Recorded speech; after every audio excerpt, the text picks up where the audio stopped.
السلام علیکم ویورز، کیسے ہیں آپ؟ Welcome to my channel Scan World. ہم دنیا کے کونے کونے سے انفارمیشن اسکین کر کے اپنے ویورز تک پہنچاتے ہیں۔ تو آج میں آپ کے لیے ایک لائی ہوں ایک بہت ہی زیادہ امیزنگ ٹاپک، تو آپ نے لازمی ویڈیو کو اینڈ تک واچ کرنا ہے۔ چلیں اپنی ویڈیو سٹارٹ کرتے ہیں۔ تو جناب، سائنسدانوں نے سمندر میں سیاہ ترین مچھلی کے نظر نہ آنے کا راز جان لیا ہے۔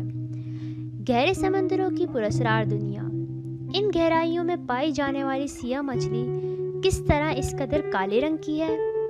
گہرے سمندروں کا یہ راز ایک ایسی تصویر جو پیشہ ورانہ فوٹوگرافی کے اعتبار سے کوئی معیاری تصویر نہیں تھی، اس سے شروع ہونے والی تحقیق نے آشکار کر دیا ہے۔ امریکی ادارے اسمتھسونین انسٹی ٹیوشن کی ڈاکٹر کیرن اوزبورن کہتی ہیں، میں اس سے بہتر تصویر نہیں لے سکتی تھی۔ مچھلی کا صرف ہیولا نظر آ رہا تھا۔ اس مچھلی پر ان کی تفصیلی تحقیق سے معلوم ہوا ہے کہ یہ سیاہ ترین مچھلی اس لیے اتنی کالی ہے کہ اس کی کھال روشنی کو جذب کر لیتی ہے۔ روشنی کو جذب کرنے کی صلاحیت کی وجہ سے اس مچھلی کی تصویر بنانا بھی مشکل ہو جاتا ہے، اور سمندری مخلوق کے ماہرین کا کہنا ہے کہ اسی وجہ سے یہ اوجھل ہو جاتی ہے اور نظر نہیں آتی۔ مچھلیوں کی بے حرمتی پر پابند نئی مخلوط نسل مچھلی جاپانیوں کے لیے درد سر، وہ مچھلی جس نے پاکستانی ماہی گیروں کو لکھپتی بنا دیا۔ انتہائی سیاہ ہونے کی وجہ سے یہ مچھلیاں شکار ہونے سے بچ جاتی ہیں۔ ڈاکٹر اوزبورن کا کہنا ہے کہ گہرے سمندروں میں شکاری مچھلیوں سے بچنے کی کوئی صورت نہیں ہوتی، لہٰذا اس کا گہرا سیاہ رنگ اس کو نظر نہ آنے میں مدد دیتا ہے۔ اس تحقیق کے مطابق گہرے سیاہ رنگ کی دیگر کئی مخلوقات نے بالکل اس مچھلی کی طرح کی صلاحیت پیدا کر لی ہے۔ واشنگٹن میں اسمتھسونین نیشنل میوزیم کے نیچرل ہسٹری کے شعبے کی ڈاکٹر اوزبورن کہتی ہیں کہ اس مچھلی کی کھال کے رنگ کے ذرات کا حجم، حیت اور ترتیب روشنی کو اس طرح پھیلا دیتے ہیں کہ وہ منعکس نہیں ہوتی اور اس کو نظر نہ آنے میں مدد دیتی ہے۔ کالے رنگ کے ذرات اس کی پتلی سی کھال میں کافی گھنے ہونے کی وجہ سے روشنی کو منعکس کرنے کے بجائے کھال کے اندر پھیلا دیتے ہیں، اور روشنی ان میں پھنس کر گم ہو جاتی ہے اور باہر نہیں نکلتی۔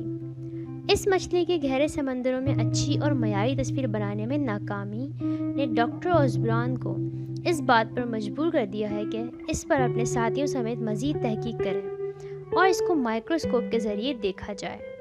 انہوں نے BBC کو بتایا کہ اس مچھلی کی جو بھی تصویر انہوں نے بنائی وہ اتنی بری تھی کہ انہیں مایوسی ہونے لگی۔ انہوں نے مزید بتایا کہ میں نے اس مچھلی کی کھال میں ایک انوکھی چیز نوٹس کی، یہ اتنی سیاہ اس لیے ہے کہ یہ تمام روشنی جذب کر لیتی ہے۔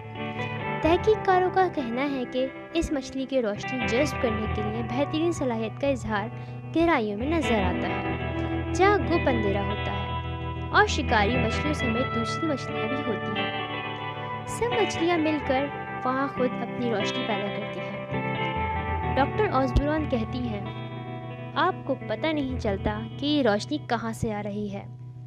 گہرے سمندر میں رہنا فٹ بال کے میدانوں میں چھپنے اور ڈھونڈنے جیسا ہے۔ وہاں شکاریوں سے بچنے کا بہترین طریقہ یہی ہے کہ جتنا ہو سکے گہرائی میں خاموشی سے رہیں، لیکن انتہائی سیاہ ہونے کی وجہ سے یہ مچھلیاں شکار ہونے سے بچ جاتی ہیں۔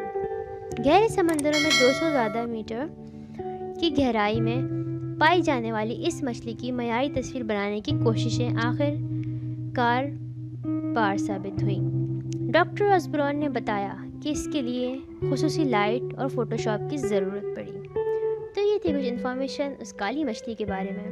امید ہے آپ کو یہ انفارمیشن بہت اچھی لگی ہوگی۔ ہمارے چینل کو سبسکرائب کیجیے گا اور بیل آئکن کو دبانا بھی یاد رکھیے گا۔ ملتے ہیں ایک نیو ویڈیو میں۔ اللہ حافظ۔